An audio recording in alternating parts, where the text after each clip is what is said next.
بسم اللہ الرحمن الرحیم۔ السلام علیکم ناظرین، اس امید کے ساتھ کہ آپ سب لوگ خیریت سے ہوں گے۔ تمام سیاسی پارٹیاں خاص کر نون لیگ فوج کو لے کر پہلے بھی بہت سے الزامات لگاتی رہی ہے۔ عمران خان کی حکومت میں نواز شریف نے گجرانوالہ جلسے میں قمر جاوید باجوہ پر الزام لگائے تھے اور اسی طرح DGISR پر بھی الزامات لگائے تھے۔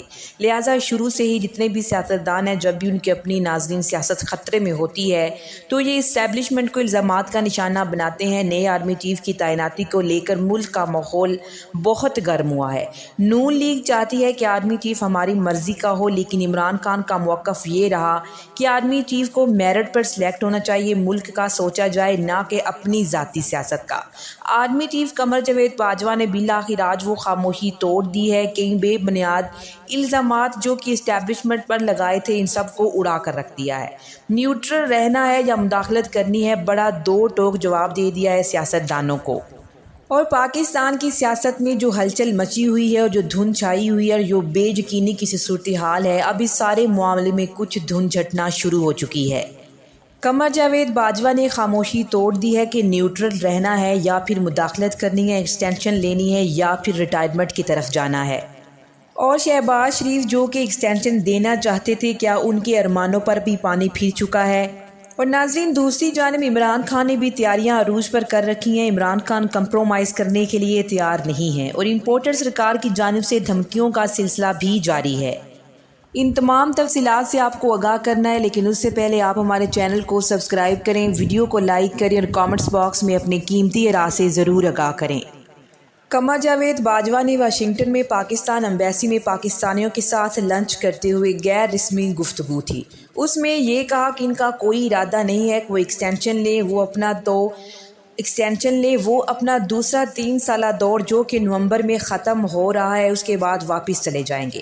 وہ ریٹائرمنٹ لے رہے ہیں، وہ پاکستان کی فوج کی سربراہی میں مزید کوئی دلچسپی نہیں رکھتے۔ انہوں نے پرانے اپنے موقف کو جو کہ DGISPR نے دیا تھا ریٹائرمنٹ کے حوالے سے، آج اس موقف کو آرمی چیف نے دہرایا ہے۔ یہ بہت بڑی سٹیٹمنٹ ہے۔ واشنگٹن سے آنے والی یہ خبر بہت بڑی ہے، کیونکہ پاکستان کی سیاست آرمی چیف کی تعیناتی کے گرد گھوم رہی ہے۔ جبکہ یہ سارے لوگ اتنے غصے میں کیوں ہیں؟ یہ پریس کانفرنس اور اقتدار میں مریم نواز اور رانا ثناءاللہ، لیکن پھر بھی غصے میں منہ سے جھاگ نکل رہی ہے۔ یہ سارے غصے میں کیوں ہیں؟ کیونکہ اس وقت ایکٹیویٹی پاکستان کے حوالے سے دنیا کے 2 بڑے شہروں میں ہو رہی ہے۔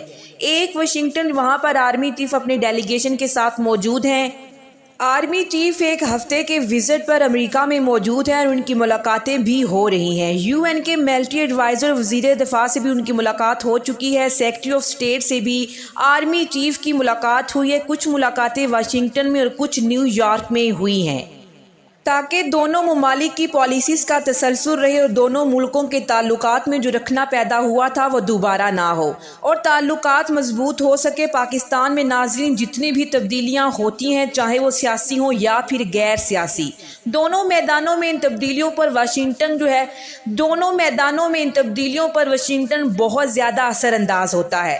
پاکستان کی سیاست کیا صورت اختیار کرتی ہے، انتخابات کب ہونے یا پھر نہیں ہونے، آرمی چیف کے دورے کے بعد معاملات آگے بڑھنا شروع ہوں گے اور پھر سب کھل کر سامنے آ جائے گا کہ آگے کیا ہونے والا ہے۔ اور آرمی چیف کے علاوہ وزیر قانون ناظم نذیر تارڑ بھی ہائی لیول ڈیلیگیشن کے ساتھ وہاں پر موجود ہیں۔ اسحاق ڈار بھی جانے والے ہیں۔ مریم نواز لندن پہنچ چکی ہیں۔ ایک طرف تو آرمی چیف کی وہاں پر جو اہم ملاقاتیں ہو رہی ہیں ناظرین، وہ پاکستان کا مستقبل ہے، جبکہ دوسرا شہر لندن، وہاں نواز شریف چھپے ہوئے ہیں۔ ہماری عسکری قیادت نے لندن سے پاکستان آتے ہوئے وہاں پر رکے گی۔ آرمی چیف کا جو اسپیشل جہاز ہے ریفیولنگ کے لیے بھی رکے گا، ریسٹ بھی ہوگا اور ملاقاتیں بھی ہو سکتی ہیں۔ تو اس کا مطلب یہ ہے کہ پاکستان کے مستقبل کے حوالے سے دوسرا شہر لندن ہوا۔ پچھلے 75 سال سے یہی ہو رہا ہے۔ پاکستان کے مستقبل کے فیصلے یا تو امریکہ میں ہوتے ہیں یا پھر لندن میں یا پھر ان سب کو، لیکن دوسری جانب یہی سٹرگل ہے عمران خان کی، یہی جھگڑا ہے کہ پاکستان کے فیصلے پاکستان میں ہوں۔ واشنگٹن سے بھی تعلقات بہتر ہونے چاہیے، لندن سے بھی، پوری دنیا سے بھی بہتر ہونے چاہیے، لیکن غلامی نہیں، انف از انف، بہت کچھ ہو چکا۔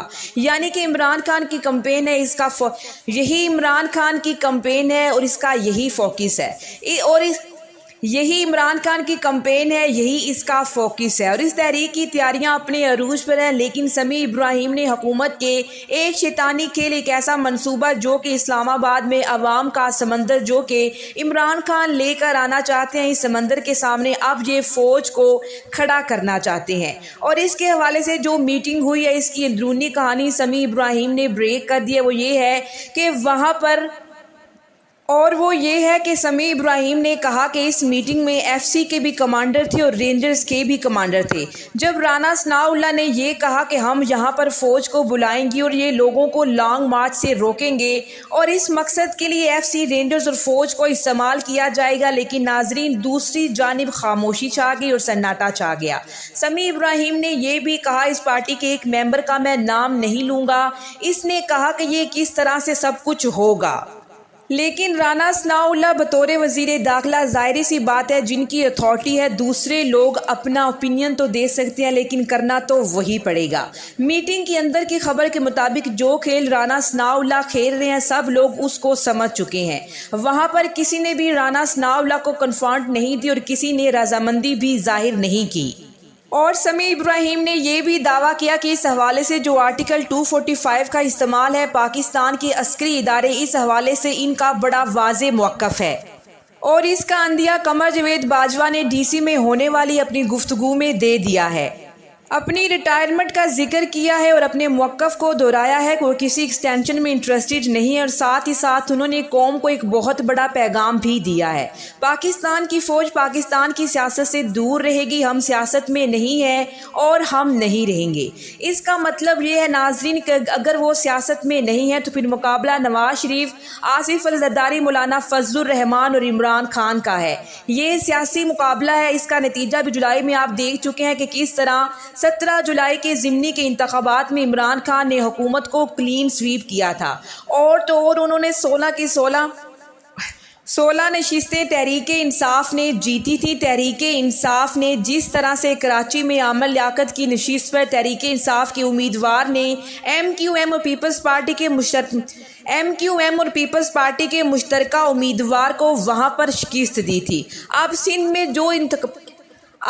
میں جو بلدیاتی انتخابات ہو رہے تھے اس کو ملتوی کرنے کی جو بار بار کوششیں کی جا رہی تھیں، الیکشن کمیشن نے اس کو مسترد کر دیا ہے۔ الیکشن کمیشن کا یہ پہلا فیصلہ ہے ناظرین جو کہ پچھلے چند مہینوں کے بعد پی ڈی ایم کی حکومت کے خلاف ہے۔ اس کے علاوہ ضمنی انتخابات کو روکنے کے لیے وہ 9 سیٹیں جن پر عمران خان الیکشن لڑ رہے ہیں وہاں پر الیکشن کروانے کے لیے الیکشن کمیشن نے وفاقی حکومت سے 60 کروڑ مانگے ہیں۔ انہوں نے صرف 25% اماؤنٹ دی ہے۔ اب اگر وہ باقی اماؤنٹ نہیں دیتے تو الیکشن کمیشن وہاں پر الیکشن کیسے کروائے گا؟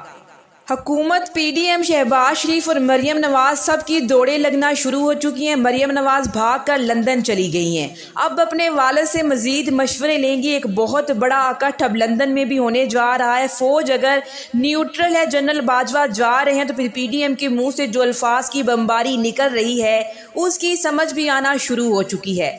آصف علی زرداری بیمار ہیں اگرچہ، لیکن ان کی پارٹی کی طرف سے کسی بھی قسم کی بیان بازی سے بھی پرہیز کیا جا رہا ہے۔ اس کی بھی سمجھ آ رہی ہے۔ اس کا مطلب یہ ہے کہ جو اگلا سیٹ اپ آ رہا ہے پاکستان میں، جو سیاسی کشیدگی چل رہی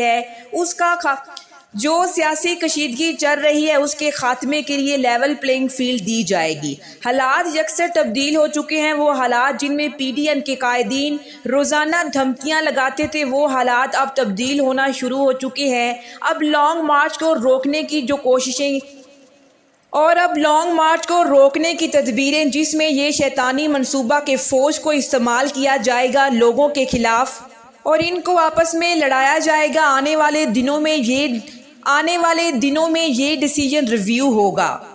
ناظرین، آرمی چیف کے وزٹ کے آخری 2 دن انتہائی اہم ہیں کیونکہ لندن میں ایک مہمان شخصیت آئے ہوئے ہیں۔ نواز شریف کے ساتھ مریم نواز نے بھی واپس آنا ہے، لیکن نواز شریف کی اگلی پالیسی کیا ہوگی؟ نواز شریف کے قریبی ساتھیوں کے تھرو یہ خبریں منظر عام پر آ رہی ہیں کہ نیا آرمی چیف آنا چاہیے اور نہ صرف یہ بلکہ نئے آرمی چیف کا نام بھی سلیکٹ ہو چکا ہے۔ پاکستان کی اشرفیہ چاروں طرف سے لڑائی کرتی ہوئی نظر آ رہی ہے. کسی کو کوئی پتہ نہیں کہ وہ دوسرے کے خلاف کس حد تک جا سکتا ہے، کیونکہ حکومت تو عمران خان سے انہوں نے چھین لی ہے، لیکن اب حالات قابو میں نہیں ہیں. اسحاق ڈار کو لایا گیا اور ماضی میں وہ جو کچھ کر چکے ہیں وہ آن دی ریکارڈ ہے. تمام اتحادیوں نے پھر سے سر جوڑ لیے ہیں، کیونکہ 29 نومبر کو اہم تعیناتی ہونی ہے. مسلم لیگ بہت زیادہ اگریسو نظر آ رہی ہے، وہ بھی اس ٹائم پر جب مریم نواز کو نہ صرف بری کیا گیا بلکہ اب وہ لندن بھی جا چکی ہیں. اسحاق ڈار آ چکے ہیں اور مزید چیزوں میں تیزی آ چکی ہے، اور آرمی چیف کے دورے کے بعد معاملات آگے بڑھنا شروع ہوں گے اور پھر سب کچھ کھل کر سامنے آ جائے گا کہ آگے کیا ہونے والا ہے. اب تک کے لیے اتنا. اسی کے ساتھ مجھے اجازت دیجیے، ملتے ہیں ایک اور نئی ویڈیو کے ساتھ. اللہ نگہبان، اللہ نگہبان، اللہ نگہبان، اللہ نگہبان، اللہ نگہبان، اللہ نگہبان.